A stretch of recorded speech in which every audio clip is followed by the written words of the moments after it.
Let's talk about Joji, more commonly known as Gutterface. He was one of the biggest names during the DeviantArt and MySpace eras. His influence back then could be compared to modern day influencers at a time when social media had much different rules. But this influence didn't last long. One day, everything came crashing down, and to many who knew the story, it was a long time coming. Gutterface was well known in the ball-jointed doll community. He customized dolls for users for a fee and had a good reputation, at least for a while until someone called him out for fraud. Instead of apologizing and fixing the problem, Gutterface painted a doll in menstrual blood and posted it while addressing the person like some sort of threat. But this was not all. He also animals while appropriating Japanese culture, and that was nothing compared to everything he was accused of doing at the peak of his career. And finally, so many years later, the truth has come to light. Joji Victor Grey, who went by a string of usernames and aliases over the years, including Joji, Gutterface, Kazekai, Kai, Kazbeast, and Fern, peaked in popularity in the late 2000s and early to mid 2010s. He is currently 36 years old and was born and raised in Ohio. He is a transgender man, and his real name, which has been posted online, will not be shared here because it is his dead name. And honestly, the names he chose for himself tell a far more interesting story than the one he was born with.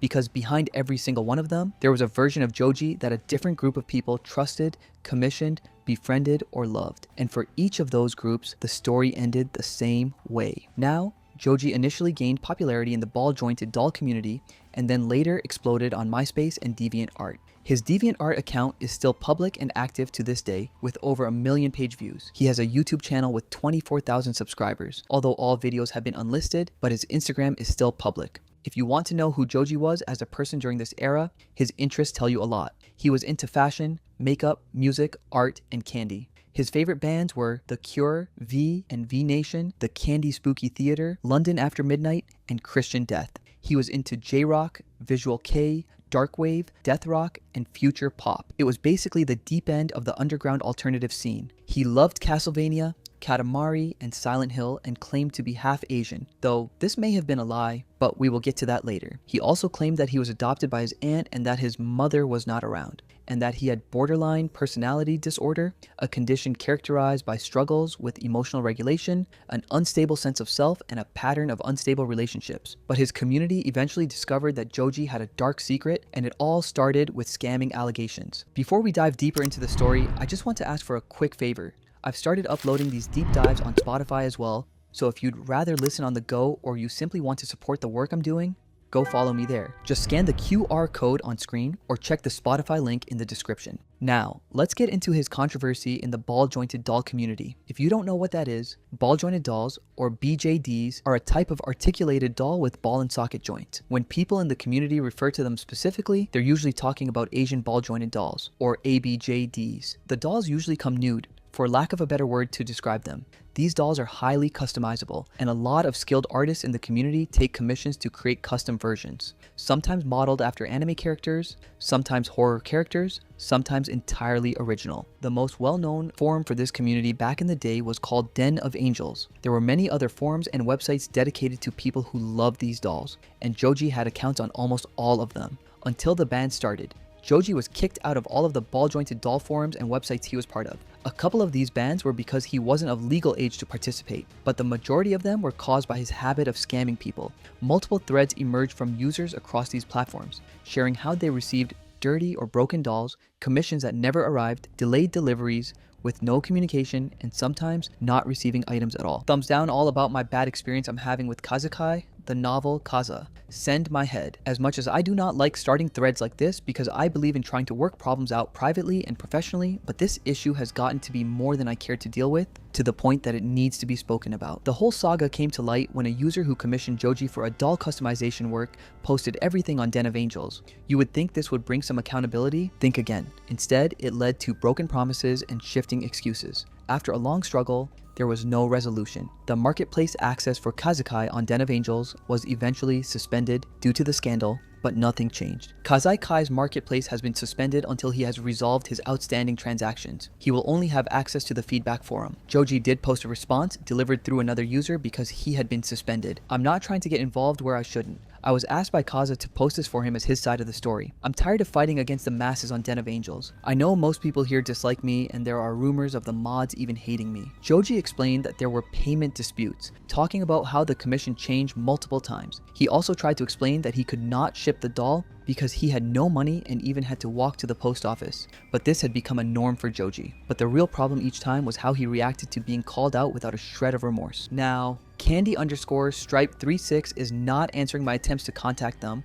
It took me threatening police action Thursday, September 20th, 2007 to even get them to call me in real life to discuss what has happened. When they called, Candy_Stripe36 was very abusive and called me a bitch and a whole slew of horrible things. They screamed over me and did not let me get one word in. The user he scammed continued and revealed more of the things Joji did after contacting them. They made excuses and tried to snowball me into accepting that it was not their fault that my dolls had yet to arrive. Candy_Stripe36 even tried to hint that were I not in Texas and they were in Ohio, they would have attacked me physically by now for starting drama. The situation became so serious that the owner decided to involve law enforcement. In a public update, they revealed, "I am in the process of filing a police report right this very moment."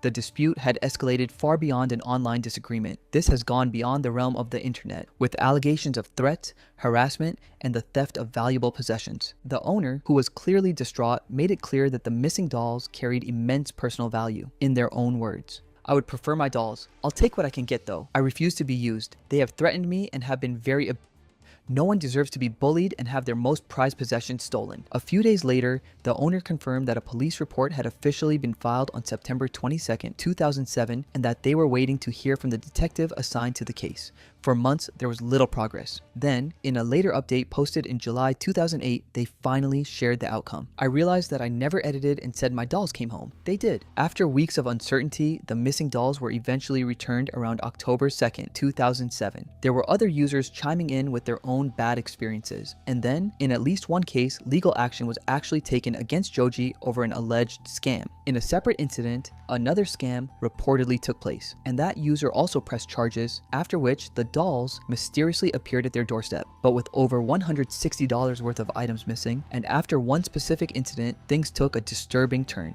Joji became so upset by one accusation that he posted a photograph of a doll allegedly covered in his own menstrual blood. Joji was also caught attempting to create a new account on a ball-jointed doll platform with a different IP address after his bans, but was caught and banned again. This behavior, the deflection, the excuses, the sudden emotional escalation when held accountable was not a one-time thing. It was a pattern.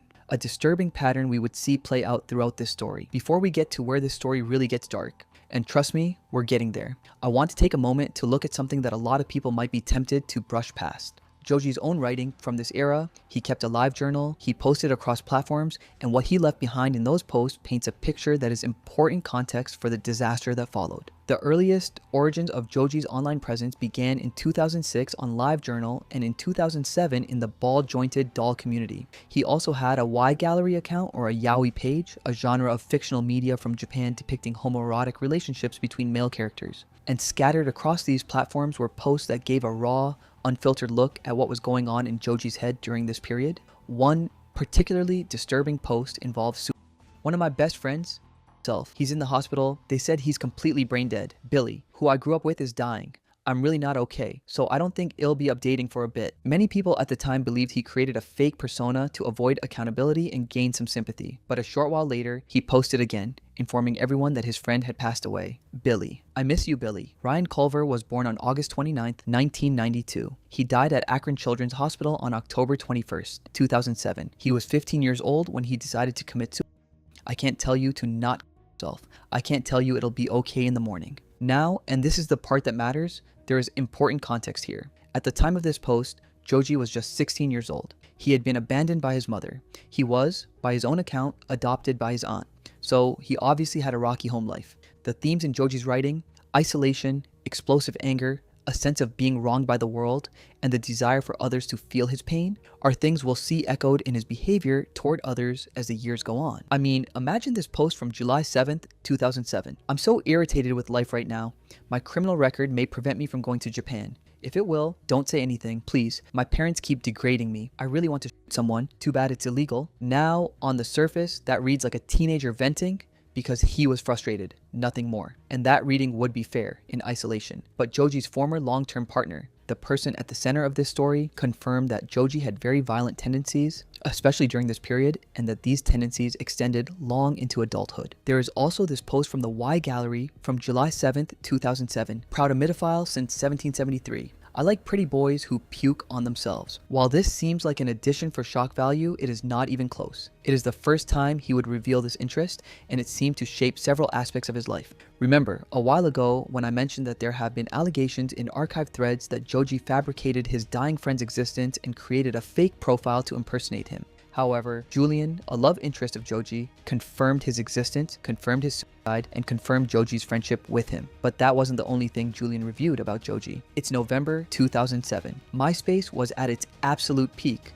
The platform had become the heartbeat of the alternative internet, the place where emo, goth, scene, and underground alternative communities built their entire social lives. To give you a sense of the scale, this is the exact era Jeffree Star rose to fame, eventually becoming the most followed person on the entire platform. That was the kind of cultural gravity MySpace had for alternative teenagers at this time. Julian was one of those teenagers. He was deep in the alternative scene, spent a lot of time on MySpace, and had developed a solid knowledge of underground DJ club music, specifically things like Tokyo Dark Castle and Tokyo Decadence, which were niche even within niche. This matters because it's how Joji and Julian found common ground. The two connected when being trans was far less acceptable or understood than it is today. Both Julian and Joji were trans, and that was a meaningful thing to have in common in 2007. They moved in overlapping social circles online, followed the same people, shared the same musical tastes, though Julian insisted he had the deeper knowledge. Eventually, MySpace's algorithm did what it was supposed to do and suggested Joji's profile to Julian. They connected and became friends. The friendship between Julian and Joji began in November of 2007 and would last until September of 2008, at which point the dynamic would shift from friendship into something far more entangled. And according to Julian, from the very beginning, being friends with Joji came with its own set of unspoken rules. The first red flag Julian noticed had to do with availability. Julian claimed he was not allowed to have a life outside of his connection to Joji. He could not hang out with friends because he had to be available on MSN all night in case Joji wanted to talk. If Julian wasn't available at a moment's notice, Joji would react by escalating, giving what Julian described as sob stories about getting into fights with family members, almost having the cops called, and things of that nature.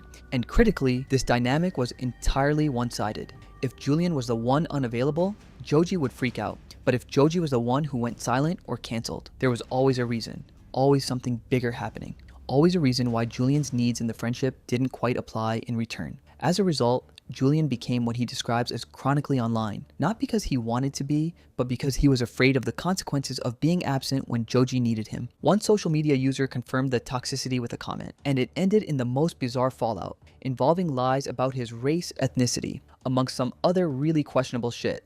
Dude brought drama everywhere he went. So surreal to see his face again. This all is much worse than what I knew at the time, and I had no idea he was still so active. The second red flag Julian noticed had to do with Joji's writing. Joji liked to write, and he would sometimes share his writing directly with Julian over instant messenger. This writing allegedly contained characters inflicting cruel and grotesque torture, referencing medieval methods, among other things. It's alleged that some of this writing appeared in photo descriptions and elsewhere online, though much of it has not been recovered.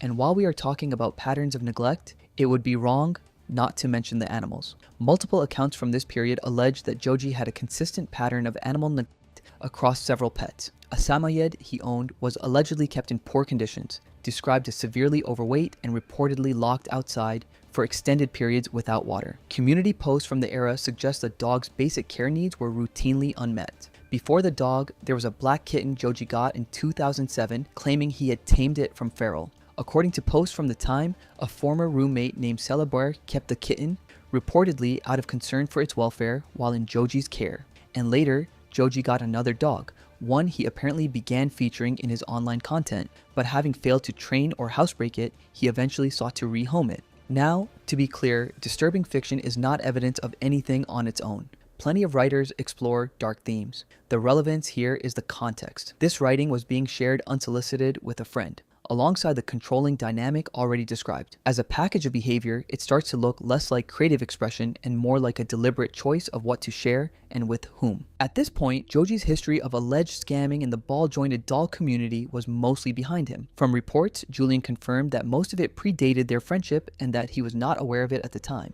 A BJD community member backed up this point by stating that they were not aware of Joji's shenanigans at the time. Funnily enough, as a BJD lover, I never heard of this person, but oh my god, they sound terrifying, Julian. I am so fucking sorry for what this person put you through. And that right there is the thing. The BJD community, the very community where all of this started, had largely moved on by the time Julian entered the picture. The threads were buried. The bans were done. To anyone meeting Joji for the first time in late 2007, there was no paper trail, no warning, no reason to look twice. Julian walked into this completely blind, and what was waiting for him on the other side of that MySpace friend request was something that would take him a long time to recover from. Now, while all of this was happening in Julian's private world, something else was happening in Joji's public one. Because through all of it, the doll scams, the bans, the LiveJournal spiral, the controlling friendship with Julian, Joji was also building an audience. And understanding that audience and how he built it is essential to understanding how his story was able to stay hidden for as long as it did. Some who remember had this to say about the earlier days in 2008. God, I remember this person from like 20 years ago.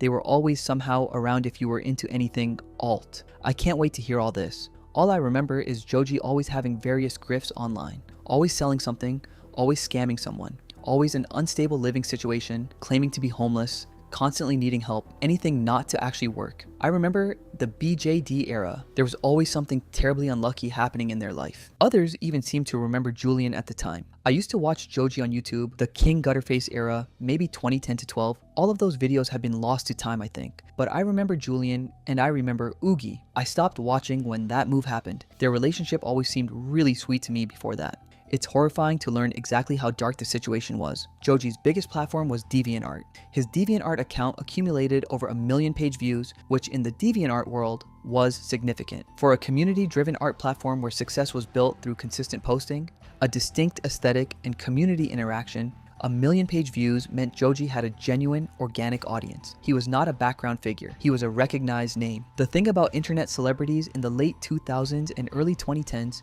especially in niche alternative communities, is that the celebrity to audience ratio was completely different from what we have today. You did not need millions of followers to be genuinely influential within your community. You only needed the right followers, people who were embedded in the community, who shared your content, and who talked about you in forums and comment sections. Joji had those people. Here's one instance, a whole blog post dedicated to him. Well, Joji Grey is very much a controversial character to everyone but goths. What I personally would call a death rocker, Joji is an internet celebrity amongst the goth community. Pierced, tattooed, and with a love for preserved animals, he is quite a character. His presence on the internet is most felt in 2 social media platforms, YouTube and DeviantArt. And that is exactly the type of platform that enables the kind of behavior I'm talking about. Because when you are a recognized name in a community, when people look up to you, when your word carries weight, when questioning you means going up against your audience, you have power. Real, practical, social power. Julian began to see the cracks in real time. It starts out with an accusation that Joji lied about his ancestry.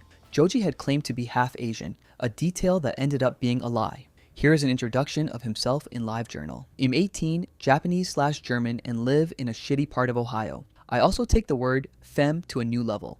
Give me fake nails, false eyelashes, and big eyeshadow. I'm a cyberpop kid by nature. Fashion is my life. In communities deeply influenced by Japanese pop culture, visual kei, J-rock, and anime, as Joji's communities were, a claimed Asian identity would have carried cultural cachet. This gave him some level of trust among others in the community, but not for long. Joji had enjoyed the good graces of the internet despite all his scandals, but everything came crashing down when disgruntled members of the community started keeping score. The situation was so bad that there were blogs dedicated to sharing the sins of Joji so the internet would never forget. One blog titled Inside Joji Grey on Tumblr had multiple screenshots of the wild things he posted, and one of those screenshots stopped people dead in their tracks. While Joji was soliciting donations from his followers for a $400 subdermal horn implant procedure, a commenter named Juliet Devereux fired back publicly, writing, "No one in the real subculture has any respect for you, even after they dish out buck after buck for your frivolous body mods. What about getting a job and having your own place to live?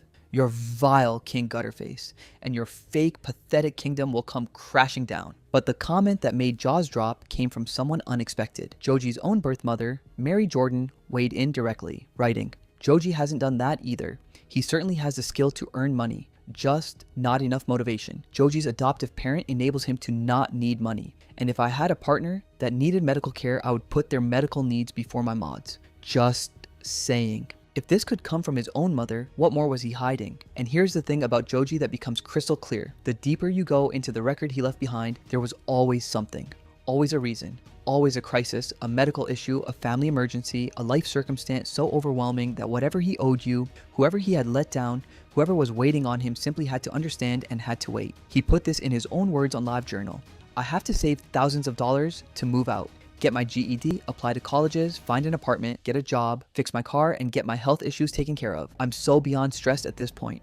I don't want to deal with anyone right now. And then, in the same post came the people problems. People keep thinking I'm ignoring them. I've had 3 people accuse me now of blowing them off when it's simply not the case. Thousands of messages a day and only so much time to address them. I get caught up sometimes, so on top of everything, I feel like a bad person and am being made to feel like I'm being selfish. Read that again. 3 separate people at the same time feeling ignored and let down by Joji. And his response was not to reflect on that pattern, it was to reframe it. He was the one being made to feel bad. He was the one who needed a break from the accusations. The volume of people he had disappointed became, in his framing, evidence of how unfairly he was being treated. His style of reframing everything and refusing to take accountability never went away. When Joji was not having one crisis or the other, he used his BPD diagnosis to avoid accountability. In his own words, I suppose this is all a part of my BPD and learning how to deal with being insanely contradictory. Though I do still worry, maybe that violent, volatile, and explosive me is still lurking under the surface. According to one user who was aware of the diagnosis, it makes me so angry to learn about other BPD people doing crazy stuff and hurting people. Many people don't want to be psychically evaluated and get help, do crazy stuff, then wonder why people stigmatize and overgeneralize people with this mental disorder. I wish more people chose to do the right thing and get help. There was also an allegation that on LiveJournal, users had informed one individual in Joji's life that they were in an unhealthy relationship with him. When Joji found out about this, he allegedly told them to go choke. In another scandal in 2009, Joji was accused of hiding his herpes diagnosis with makeup. In a LiveJournal post, Joji posted, "Some more SFX makeup I did the other day before going out to dinner. Good fun." Some people following the post quickly called him out for hiding the truth about the mouth ulcer. Enjoy your herpes that you are passing off as makeup. The sad part is how many people believe it isn't real. And yet, the platform stayed up. The audience stayed, the followers accumulated, the page views kept climbing past 1 million. Julian stayed silent for almost 10 years. And looking at the structure of the community around Joji, looking at how information moved or did not move between platforms, looking at the way Joji's volatility was absorbed and sometimes even aestheticized by the communities he moved through, it is not hard to understand why. As a fan of both BJDs and J-Rock, I used to always be a bit sad that I was too young to participate when they were at their peak popularity in the West. Seeing this, maybe that was for the best actually. That poor little girl. Why did it take so long for the scandals to be revealed? The simple answer is, no one was ready to speak up until they simply couldn't continue. But the longer answer is more complicated than that. Julian, the person at the center of this story, whose identity is protected, spent nearly a decade in silence. Not because he did not know what had happened, not because he had any doubt about his own experience, but because speaking up against someone with an established platform and an established community felt intimidating. And despite all the allegations that came to light, Joji Victor Gray has not been charged with any crimes in connection with this story. Instead, he reportedly made police reports against some people who called him out. According to his LiveJournal, he visited the police station sometime in October 2008. Been to the police station today and have an appointment with my lawyer. Filed 2 police reports and am suing 2 separate people. Much love. At the end of the day, we can say he got away with it, but there were some social consequences. While he is still online and still has a presence, he never surpassed the initial level of fame.